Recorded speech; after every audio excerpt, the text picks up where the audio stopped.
مکتوب نمبر 65 معاویہ ہی کے نام۔ بسم اللہ الرحمن الرحیم۔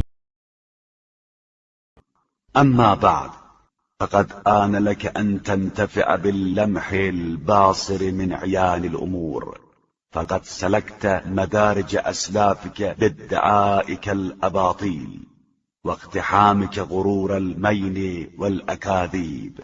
اما بعد، اب وقت آ گیا ہے کہ تم امور کا مشاہدہ کرنے کے بعد ان سے فائدہ اٹھا لو کہ تم نے باطل دعویٰ کرنے، جھوٹ اور غلط بیانی کے فریب میں کود پڑنے، وبانتحالك ما قد علا عنك وابتزازك لما قد اختزن دونك فرارا من الحق وجحودا لما هو ألزم لك من لحمك ودمك مما قد وعاه سمعك وملئ به صدرك۔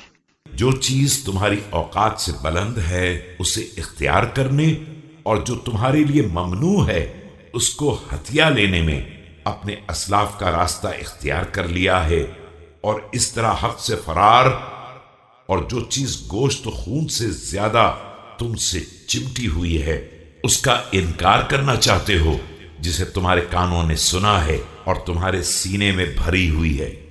فماذا بعد الحق إلا الضلال المبين وبعد البيان إلا اللبس، فاحذر الشبهة واشتمالها على لبستها، فإن الفتنة طالما أغدفت جلابيبها وأخشت الأبصار ظلمتها۔ تو اب حق کے بعد کھلی ہوئی گمراہی کے علاوہ کیا باقی رہ جاتا ہے، اور وضاحت کے بعد دھوکے کے علاوہ کیا ہے؟ لہذا شبہ اور اس کی دسیسہ کاری پر مشتمل ہونے سے ڈرو کہ فتنہ ایک مدت سے اپنے دامن پھیلائے ہوئے ہے اور اس کی تاریکی نے آنکھوں کو اندھا بنا رکھا ہے۔ وقد أتاني كتاب منك ذو أفانين من القول ضعفت قواها عن السلم وأساطير لم يحكها منك علم ولا حلم، أصبحت منها كالخائض في الدهاس والخابط في الديماس۔ میرے پاس تمہارا وہ خط آیا ہے جس میں طرح طرح کی بے جوڑ باتیں پائی جاتی ہیں، اور ان سے کسی صلح و آشتی کو تقویت نہیں مل سکتی ہے، اور اس میں وہ خرافات ہیں جن کے تانے بانے نہ علم سے تیار ہوئے ہیں اور نہ حلم سے۔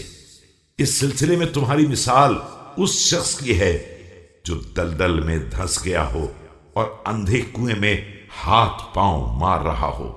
وترقيت إلى مرتبة بعيدة المرام نازحة الأعلام تقصر دونها الأنوق ويحاذى بها الأيوق، وحاش لله أن تلي للمسلمين بعدي صدرا أو وردا۔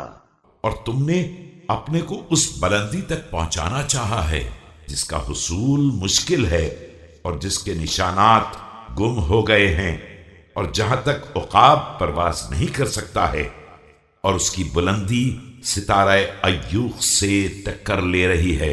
حاشا وکلا، یہ کہاں ممکن ہے کہ تم میرے اقتدار کے بعد مسلمانوں کے حل و عقد کے مالک بن جاؤ۔ أو أجري لك على أحد منهم عقدا أو أهدا، فمن الآن فتدارك نفسك وانظر لها، فإنك إن فردت حتى ينهد إليك عباد الله أرتجت عليك الأمور ومنعت أمرا هو منك اليوم مقبول والسلام۔